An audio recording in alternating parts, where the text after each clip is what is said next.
Hi, I'm Patrick Hope, and welcome to Week 4 of the Legislative Update here from Richmond.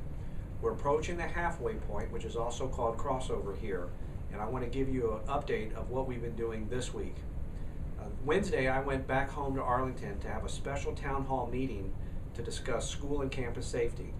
Governor McDonnell appointed me to his task force on school and campus safety following the horrendous tragedy at Sandy Hook in Newtown, Connecticut, and trying to think of ways that we can make sure our classrooms remain as safe as they possibly can be. The town hall meeting was a tremendous success. Over 75 people showed up to discuss their views on the direction of the task force and ways that we can make our schools safer.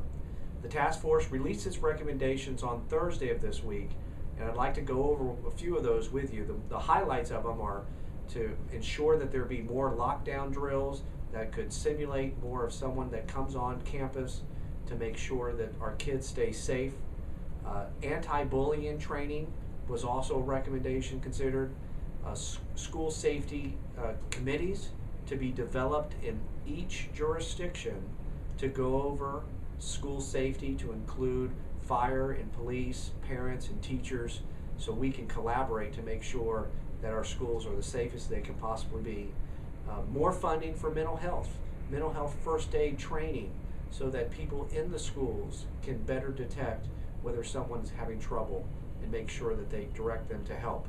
And additionally, which was badly needed, is to make sure that we have more crisis intervention on the outside for adults and for young adults, so that if someone is identified as having trouble, that we have the person power to give them the help that they need for intervention and for treatment. And I have urged my colleagues to take a hard look at those recommendations, and I'm urging that they pass immediately in this session. There are really three categories that the task force put forward proposals. The first is some categories that will require some money from the House Appropriations Committee, and I'm urging that those funds be appropriated for those efforts. Another category is legislation that will be sent forth by the governor, and I urge immediate passage for those bills. And the final category are some things that the governor can order be done administratively, and I urge him to take action on those as well.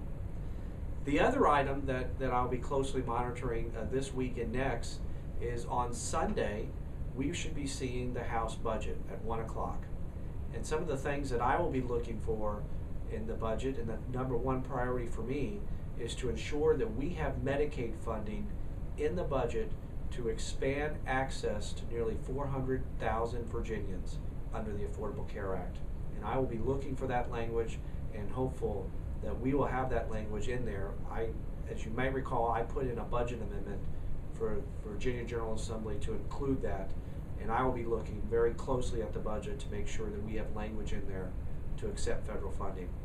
The other thing I'll be looking for is, of course, making sure that there's additional funding in for K through 12. We're still funding at 2008 levels per pupil, and that number needs to come up. I'll also be looking for additional funding for transportation. This will guide our funding for the governor's transportation bill. I think his proposal is still woefully inadequate. We need to put more money on the table, probably double the amount of money that he's put on there. And so I'll be looking to the Appropriations Committee to make sure they include that in there. So stay tuned next week for when the budget comes out and more action on the task force recommendations on gun and school safety. I look forward to addressing those issues, and I look forward to your feedback on those things and many others. If you ever need to contact me, or you want to find out what's going on here on the Capitol, please go to my website at hopeforvirginia.org. Well, that's this week's update. I look forward to seeing you back here next week on week 5. Thanks for watching, and we'll see you next week.